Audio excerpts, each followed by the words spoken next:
Air travel is one of the most essential industries in the world. Every day, there are roughly 100,000 commercial flights that take off, carrying about 6 million people to various destinations for various reasons. But whether these flights carry passengers or cargo, it is essential for these planes to reach as many parts of the world as possible. Unfortunately, the terrain in certain places prevents runways from being built. But because of the necessity, they are built anyway, making for some incredibly dangerous takeoffs and landings. One slight mistake by the pilots could spell disaster. Here are 5 of the most dangerous airports in the world. There are plenty of things that make a runway dangerous for pilots to land on. Most of the time, it's either the surrounding terrain or the length of the actual runway. However, at the Madeira International Airport in Portugal, pilots tread carefully because of the runway's construction. As a matter of fact, the runway that exists today isn't even the original runway. When it was first constructed, it was only 1,600 meters long, which is just under a mile. In terms of runways, this is incredibly short.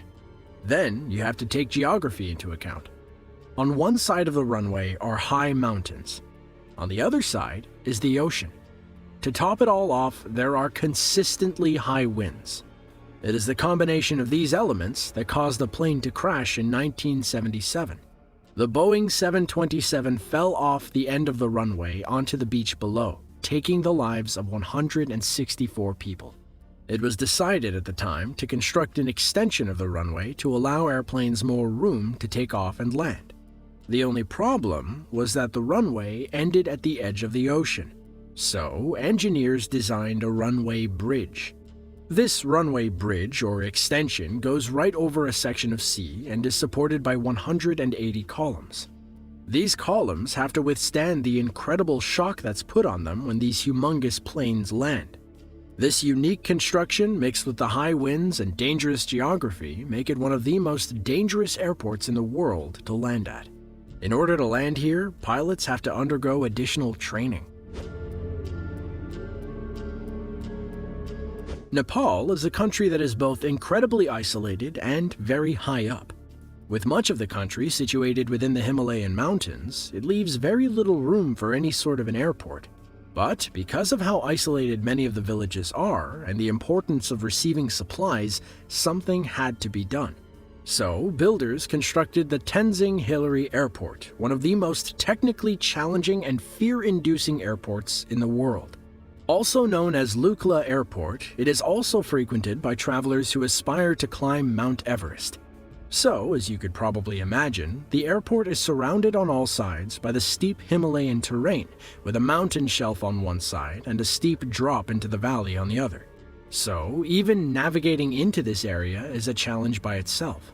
However, the danger doesn't stop there.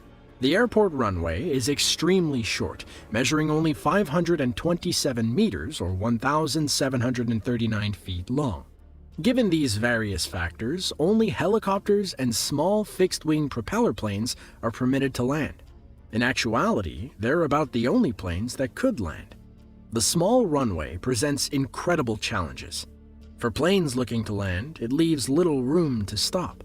For planes that are looking to take off, it is very difficult to gain enough speed to produce lift. So, in order to help counter these difficulties, the runway had to be constructed with a slope. With a gradient of 12%, pilots now have a bit of extra room to take off. But these pilots only have one chance at hitting their mark, as there are no go-around procedures. It can only be attacked from one direction and one direction only. And once you're committed, there's no going back. Since 1973, there have been several accidents at this airport that have resulted in numerous injuries and deaths. The French Alps are known worldwide for having some of the best ski slopes. People travel from near and far to enjoy time in the snow and take in the amazing scenery of the jagged and snow-capped peaks. But, just like in Nepal, some parts of the French Alps are nearly impossible to reach, making the need for an airport very high. So, the Courchevel Airport was built. Just like the Tenzing-hillary airport in Nepal, it is incredibly difficult to get to and even harder to land on. Nearly every dangerous element that exists for the airport in Nepal also exists for this one in France. The runway is 525 meters or 1,722 feet long. It is surrounded by mountains on every side, and there is a cliff at the end of the runway. Also mirroring its counterpart in Nepal, the runway was built on a slope. However, the gradient of the slope is 18.6 degrees, giving pilots even more uphill or downhill help depending on whether they're taking off or landing. So many dangerous factors exist here that only a handful of pilots are permitted to land. There is only one thing that separates this airport from its twin in Nepal, though. During takeoffs and landings, pilots have to maneuver their aircraft between the monstrous Alps without the assistance of their onboard instruments. Everything is done visually. The only directive that exists is the no-go-around rule, meaning that the runway can only be approached and departed from in one direction. As pilots spend the vast majority of their time relying on their instruments, this added element greatly narrows down the field of qualified people to operate here. Various Caribbean islands are known for having dangerous airports.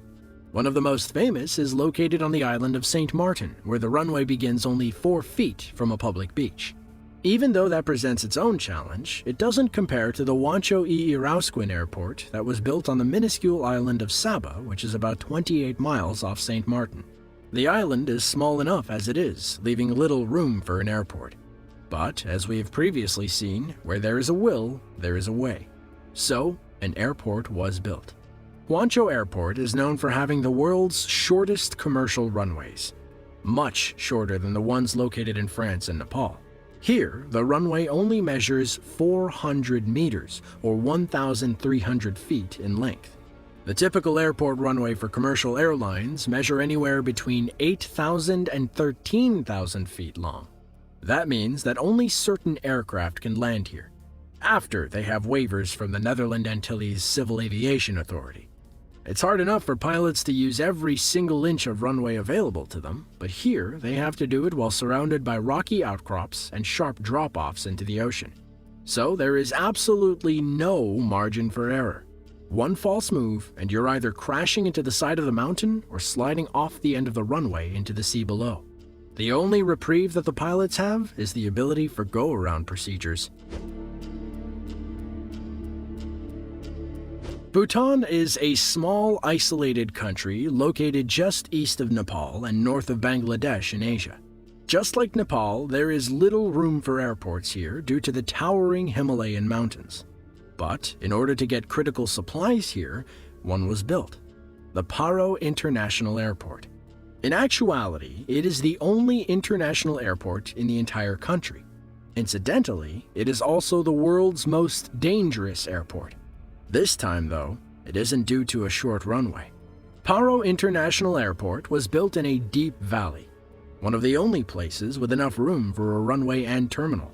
Strong winds whip through the valley, often resulting in severe turbulence. There have been a few planes that have crashed as a result of the wind, but the wind isn't the only thing posing a danger here. The mountains completely hide the runway on approach. Pilots have to navigate a series of turns through the mountains in order to get the proper approach for landing. The runway only comes into sight just before the wheels touch down. Because of these dangerous factors, a rule has been put into place which restricts pilots from taking off or landing at night.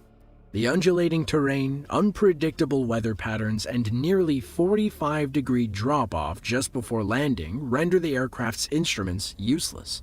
So, everything is done with visual cues. Only a limited number of pilots in the world are authorized to land at Paro. We are light years ahead of where we used to be in terms of safety when it comes to aviation. Safety protocols and huge advancements in technology make a commercial airplane one of the safest and most reliable means of transportation. But when it comes to airports, all bets are off. Technology takes a back seat to human skill. To see another video just like this one, be sure to click the link on screen now. As always, thanks for watching, and we'll see you in the next one.